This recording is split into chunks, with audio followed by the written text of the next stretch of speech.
It's time to accelerate. Hi, I'm your host, Andy Paul. Join me as I host conversations with the leading experts in sales, marketing, sales automation, sales process, leadership, management, training, coaching, any resource that I believe to help you accelerate the growth of your sales, your business, and most importantly, you. Hello and welcome to the show. I couldn't be more amped up to talk with my guest today. Joining me is Mike Weinberg, best-selling author, speaker, consultant. Mike is a leading expert on new business development. Growing your business in zero time demands that you have a steady flow of qualified prospects streaming through your pipeline. You can always get orders from current customers. That's not going to get you where you want to go on your goals. How do you grow? How do you accelerate your sales with orders from new customers? Well, that's what we're going to learn from Mike today. Practical tips and strategies on how to prospect for new business. Mike, welcome to the show. Andy, always good to be with you. Thanks for having me. Well, thanks for joining me. So take a minute, introduce yourself. Tell us, how did you get started in sales? I never wanted to be in sales. It's funny, I haven't told that story in public in years, but my dad was a sales executive, and I thought there's no way I'm going to drive like a Chevy Corsica and stack nail polish bottles, because he was a sales executive at Revlon, and I thought that is not for me. And I ended up with a crazy job, my second job out of school, where I was assistant to the chairman and CEO of SlimFast when it was SlimFast, yeah, the old diet plan, right? It was a week, and Tommy Lasorda, and I got to manage a private jet, and it was crazy stuff. But the founder and CEO was very active in the business, and I would get to go along on sales calls to giant accounts of ours, flying to Minneapolis to see Target or down to Arkansas to see Walmart. And I learned that sales wasn't what I thought it was. It wasn't about pitching and manipulating and trying to push something on somebody. It was more about being a consultant and an advisor and understanding their business and seeing if you could help them win. And if you can help them win, then you're really going to win. And I thought, I like this. And that's kind of what led me into sales. And I never, ever would have thought I would have ended up in consulting, or let alone having a book. Not just a book, a best-selling book. Yeah, well, it's been let's just say I've been blown away by the response to it. And I know this, as we've exchanged books and reviewed each other's books. You get nervous when you write a book, and mine is so basic. When I sent it out to get endorsements, I really kind of cringed, thinking, man, this is such fundamental sales things. I wonder how sales gurus will respond to it. And then, I got these great endorsements, and then the book took off like crazy. And I just didn't realize, I knew the content was good because this is what I do with my clients, and I wasn't scared about that. But I didn't expect it to get the traction, that in the world is just craving blunt truth today. And I think because there's been so many, we got like the new sales process of the week, and the new toy or tool of the day, and everyone telling us that, well, everything has changed and nothing's the same, and you need that, this, and the other thing, and prospecting's dead, and all those non-truths. So I think the timing of the book being blunt and practical and about basic hunting for new business, at the time it came out, when there's this sales genre of the day kind of thing going on. Exactly. It probably helped me. Yeah. Well, I think that you and I both, in our books, focus on these fundamentals, right? Because they're timeless, they're ageless. So it's people need to be always to be focusing on just basic blocking and tackling, to use sort of a football cliche, right? Yeah, but it's not one, it's not sexy, and two, it's not what the lazy, reactive salesperson wants to hear, because they're looking for the magic bullet or the new thing that'll stop them from having to do the working out, so they're good at blocking and tackling. And I'm curious for your take on this. I think part of what's going on here is that there are so many, and I don't want to demean anybody's integrity. I'm just going to say that there are a lot of people out there that are wrong. I don't want to say that they're lying or manipulating, but there are a lot of people preaching that what used to work is dead and doesn't work anymore. And if you don't do this new thing and buy my platform and use my tool and do this thing socially or do this thing inbound, that you're going to fail. And part of what's, I think, the consequence is what's happened the last couple of years is people that drank all that Kool-Aid and got way out of balance and pitched everything that was old and as you say, the basics, the fundamentals, tried and true stuff. People that pitched that, they've really struggled. Because when that new toy doesn't produce the number of leads or opportunities that you were thinking it was going to, and you're staring at an empty pipeline and a lousy commission check again, uh, what are you going to do, right? So there's a hunger for like, help me. I believe too many of these newfangled theories today, and yeah, this new stuff is great and should supplement what we're doing, but it doesn't take the place of the things that have always worked in sales. Well, yeah, and even some of the things that are being put forth as new are really old. So, I mean, I love what a lot of SaaS companies are doing relative to how they're accelerating their sales, scaling really quickly, but they act like they invented inside sales. Mm, And the fact is, inside sales with SDRs and account execs has been around for a long, long time. yeah, and it's funny. That's one thing as you bring that up. I'm encouraged by uh, the stronger and more clear role definition and clarity I'm seeing in a lot of companies. Because one of my pet peeves is that in a lot of lazy companies, a sales role is a sales role. You got one jack of all trades does all sales jobs, and I think the reality is that most people aren't good at all aspects of selling. There are people that are good at prospecting. There are people that are good on the phone. There's folks that are good at managing giant accounts and quarterbacking complex deals. There's folks that are real technical and they're good at being sales engineers or sales support. So I am encouraged when you bring up yes, I think it is amusing that we see SaaS companies and they're claiming they've got this new model, but I at least am applauding that we've decided that one size doesn't fit all in a sales role, because I don't see a lot of people that are that versatile. And truthfully, when you have one sales guy doing 50 jobs, from lead generation to prospecting to discovery meetings to presenting to proposing to negotiating to closing to onboarding to servicing to cross-selling to entertaining, that's a lot of work. And no one defaults to the hard stuff like top of the funnel, uh, do the grunt work. Everyone wants to do the sexy easy part. Exactly. So you know what I'm saying, like, do you like that like that I think the clearer the roles are, the better the company is. Oh, absolutely. I mean, I think that the more specialized knowledge and information, experience, expertise you bring to bear on helping the customer make a decision and get through their buying process, the better. So, yeah, I think, this whole emphasis on more specialized roles within sales is right on the money. Hmm, that's good. Well, that's right up your alley. I mean, I especially in this last book of yours, I love reading about the impediments to speeding up the sales process, and actually as you phrase, the buying process. And there are so many things that we see salespeople do that shoot themselves in the foot, that actually slow down the buyer's ability to make a decision. Well, what do you see that's like that?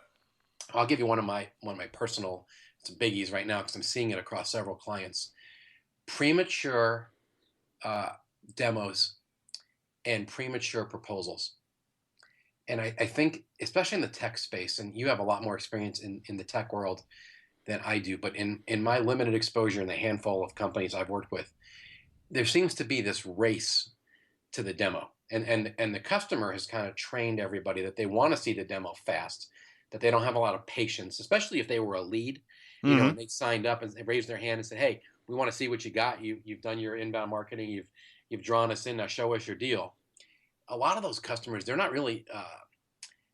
If you follow their lead and just go into demo mode, you skip the whole discovery process, and you really never know why you're demoing. So you end up doing a presentation and a demo before it's time, and you really don't understand the prospect situation, the buying criteria, their key influencers, what drove them to even come to you for this demo. Mm-hmm. And so you end up like and we'd say it in the old days, in show up and throw up mode. And you just kind of, you're puking out features and you're showing off brilliant technology and a cool interface, and it makes you feel good, and it makes your company feel good because you're showing off your technology. But I think when you demo and present too soon, you actually slow down the sales process, because you didn't learn all these things, and then the deal ends up stalling, and you don't even know if you're relevant or not. Well, and I think on top of that, what you do is when you use a demo as primarily as a sort of qualifying tool, preliminary qualifying tool, you end up having to go back and do a demo again that's more relevant and specifically tailored to what they want. Yeah, well, that's good. So I So I see. mean, it does add. It's going to add time to your sales process if you as you said, you do it too prematurely. Well, yeah, and I think it's just you end up living in the land of hope. I worked with a really talented sales guy years ago, and what I would call the show up and throw up, he called it the spray and pray. Yeah, I heard that from a guest yesterday. Oh, really? I only heard it from this one. I've never heard hardly anybody use that, and I love that. And his point. It's such a great word picture because you spray it all out on everybody, and you pray that you hit on something relevant. Yeah, And that's not selling. That's pitching. And we're not advertising agencies going out making a pitch. Like we're supposed to be consultative problem solvers. And I don't know how you can be viewed that way and be a trusted advisor if you don't learn about the customer's situation before you pitch. right. Well, I think that one of the things you see that demo, especially in certain tech companies, that demo really becomes the handoff between the SDR and the account exec. So there's certain impetus you see built in, that maybe incentives built in actually somewhat perversely, to get to that demo stage quickly. But then to your point, it's at that point you're basically doing that what spray and pray, as you said. Yeah, but you're really using that demo a little bit as a qualification tool. Sure, and I get that. I just think maybe the metrics or maybe the incentives are messed up, but I just worry when I see us get into demo mode so quickly because then we look. Here's my bigger fear, honestly. I feel like when we do it prematurely, the customer, the prospect, perceives us as nothing more than a vendor who is pitching at them. And my real feeling is if we would hold off um, just a little bit longer and play, consultant, do some discovery on the front end, so we could tailor what we're going to talk about better. Even if the demos, for the most part, the same, Mm-hmm. but the talking points you would tailor to what you're showing them. So you wouldn't be talking about features; you'd be talking about tie-ins to what their objectives are or their pain removal. You know what I'm saying? Right. And that's where I think it gets all goofy. But can I turn it around and ask you a question on Oh, this absolutely. Go ahead. topic? Okay. So you and I we read all these people, and there's these great there's a great theory today called insight selling. There's two books by that name. Right. We've got the Challenger Sell book, which has been on the top of the bestseller list forever, and I think there's some brilliant research and ideas in there. Mm-hmm. But the one thing that scares the heck out of me from the insight selling crowd and the Challenger folks is that I feel like they've gone too far in telling salespeople you need to bring all these insights to the customer and you need to teach the customer. I'm all for bringing value. I'm all for insight, but I'm curious if this concerns you. I'm concerned that we have salespeople that like to talk too much anyway, right? And they go into presentation mode so quickly that if we start feeding them the line that they need to come off as professorial and teach and share insights, that's going to destroy their ability to do good discovery work, and they're only going to be more apt to go in quickly and share and puke on customers. So would just like I don't get to talk about this very much, people. What's your take on that? Yeah. It's now the Mike Weinberg show. So, the expert. I mean, I want to hear from you on this. What do you think? well, I agree with you. Like on the Challenger sale, it is absolutely valid, right? But the problem is that they think it's broadly replicable. This is my problem with it. Broadly replicable. The fact is, there's a very thin stratum of salespeople that can do that, and you can't. I was sitting in a presentation once. I'd given a keynote address at a conference, and the speaker that followed me was talking about how to scale and hire a sales team to do the Challenger sale. And I'm sitting there going, it's just not scalable. There's certain people that can do this, that have the experience, have the insights, if you will, have the intellect to be able to really work with the customer on a consultative basis, help them reshape their vision of what it is they're trying to buy. And that's not easy. And so it's not that the idea isn't valid. The idea is absolutely valid, especially in a competitive environment. If you're sort of behind, it's a tactic I used all the time, is if I thought I was behind with somebody, maybe I got into a deal late and it was a large opportunity, I tried to reset the playing field, right? So it was more tilted toward me. And that's the challenge. I challenged their paradigm for what they thought they were using for buying. And I think insight sales speaks to what you were talking about earlier about the specialization of roles within sales. I think it's an absolutely valid observation that they do work, but not every salesperson is going to be able to either have the capabilities or be able to be trained to be effective delivering them. So what happens is then the insights just become rote, right? They're not really insights. They become a fact to a salesperson. Well, I like that a lot. So I think that again, when we talk about specialization, there's definitely a role for it. And in certain sales situations, maybe given the complexity or the price of the product or the strategic nature of it, your frontline people need to have it in almost every situation. But in a lot of deals, maybe it's an expert that's brought in at a specific time to help move the deal to the next stage. I'm with you. I like that. Got another question? No, I'm just kidding. So we're gonna take a quick break here. But before we take the break, I'm gonna pose a hypothetical scenario to you. You're gonna think about it while we're gone, and when we come back, you're gonna answer. So here's the hypothetical scenario. It's right up your alley. I'm ready. All right. You're a new sales manager hired into a company where the sales have stalled, stagnated, and management really wants things to change in a hurry. So what two things would you do in the first week that would have the biggest impact? So we're gonna talk about that when we come back. My guest is Mike Weinberg, and he's going to come back and share with us more of his tips about how to accelerate your sales growth. We'll be right back. Hi, this is Andy. Connect and Sell is used by sales reps at nearly 1,000 companies, including hundreds of technology startups and several Fortune 500 companies, to overcome the challenges of getting prospects on the phone. Companies using Connect and Sell grow their revenues faster by enabling their sales reps to have more sales conversations in 90 minutes than they could otherwise achieve in an entire week. Connect and Sell can be deployed directly to your sales reps, or you can take advantage of their outbound on-demand service, which delivers qualified prospect meetings scheduled directly on your sales reps' calendars. Visit connectandsell.com to learn more about how Connect and Sell can start filling your pipeline today. Welcome back. My guest today is Mike Weinberg. Check out Mike, check out Mike online at newsalescoach.com. All right, so let's talk about that scenario I posed right before the break. You're a new manager, sales manager brought into a company. Sales have stalled. What are you going to do in the first week? What two things are you going to do in the first week that will have the biggest impact? I am going to meet with everyone on my team one-on-one, and I'm going to ask them to bring with them to the meeting their business plan for the year and their target list of prospective clients and existing customers that they are committed to pursuing for new business. That'll be number one. Mm-hmm. And in my little framework for picking out new business, target selection is first, and it's first for a reason.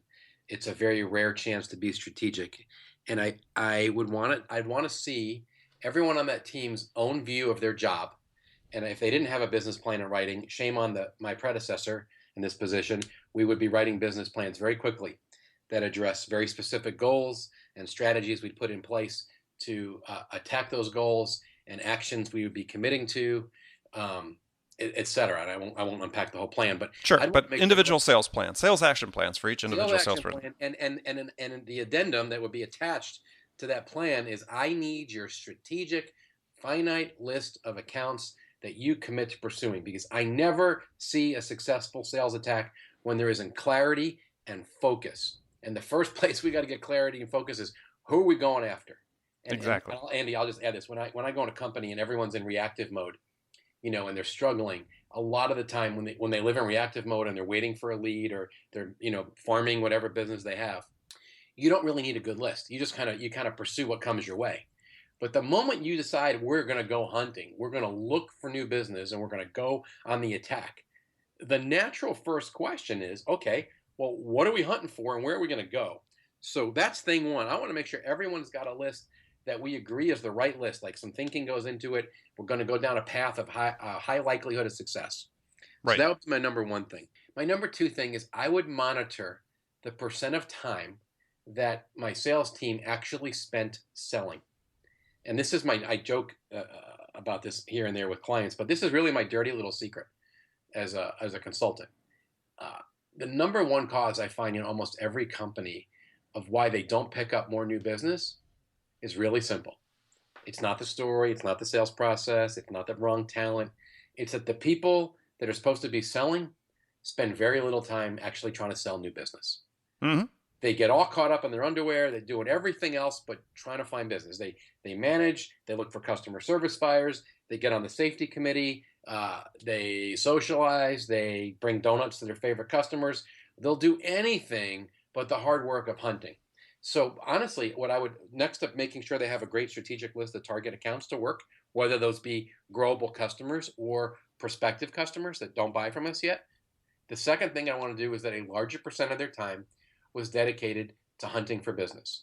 And I will tell you, Forget the fact that I love my first book and 80% of it's about how to do that better. I see sales lift take place in companies when we have a focused sales team that's got a good list. And number two, when they spend more time working that list. Forget technique, forget process, forget story. It's shocking to me, shocking, Andy, that how small a percent of time most true open quotes, air quotes, salespeople, how little time they actually spend selling. Yeah, no, absolutely. Yeah, I am writing a bunch right now about sales productivity, and it's really a focus. Sales productivity is different than sales performance. In sales productivity, if you take classic economic definition of productivity, which is output rate of output for unit of input, Hmm. right? How much revenue are you producing per hour of selling time? Think about that. Yeah. That is the ultimate measure of sales productivity, is how much revenue you're producing per hour that you're actually selling. And you can talk about, every time we look at sales managers and say, gosh, how long is your sales cycle? This is my lead-in question. How long is your sales cycle? Well, it's 2 months. I said, no, that's how long it's taking your customers to make a decision. How much time are you investing, sales-wise, to get them from that point of interest to point of decision? And no one has a clue. No one Wow, has I a clue. like that. Yeah. And I think it goes both ways. I'm having a lot of conversations lately with people about number of at bats versus batting average, Mm-hmm. and I'm all about increasing the batting average and being more effective. And when you have a great story and you can articulate value and you probe better and you run a great sales call, you're more effective in all the other things we could talk about from qualifying, et cetera. But I will tell you, give me a high frequency attack over a low frequency attack. A lot of the people I see that are still killing it when it comes to new business development, they are the ones who spend more time doing it. They turn over more rocks. They make the extra call. They self manage. They do great Mm-hmm. lead management. Mm-hmm. They monitor their metrics, and it's both. It's give me more output for your hour, but could you please give me more hours? Because most guys don't. If I a lot of times when I'm doing a talk, and I go over one of the reasons salespeople fail, and I say they don't control their calendar, and I actually have them go back and look at their calendar for the last 30 days, and and look at the number of meetings they've had for selling and how they spent their time, and they're usually shocked when they do the analysis of how little of their calendar is actually dedicated to proactively pursuing business versus just reacting to emails and work and crap that's put on their desk. Exactly. Yeah, well, I think the point I was making is that you can increase the number of sales hours available to somebody, right? But that's not changing their fundamental productivity, because at some point you're going to reach a max of what this number of hours that's available to them to actually sell. I don't know what that is. Most companies I don't think really push the boundaries of that yet. But at some point you reach that limit, and then you stop growing. So I think it's really, as you said, it's a two-pronged approach. One is, yeah, you do want to free up salespeople's time so they can spend more time actually selling, actual sales hours. But at the same time, you really have to focus on, okay, how can I make them more productive for each hour of sales time that they're investing, right? How do I train them? How do I give them more knowledge, more expertise, more experience in the things that we need them to do in order to help their customers? Wow, you're challenging me. I like this. I like the.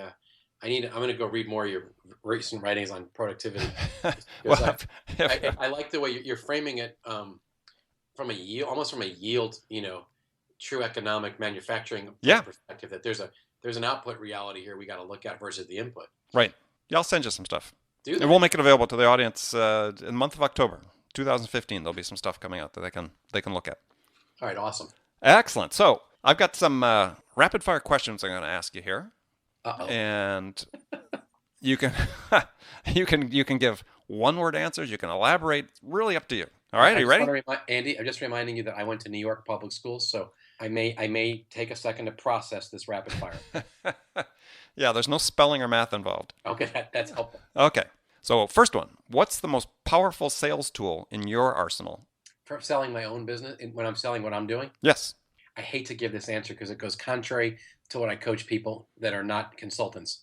But in my own business, the most powerful sales tool I have is my content, where I'm writing articles about real sales situations and how to address them. Okay. Great answer. And salespeople can do that as well.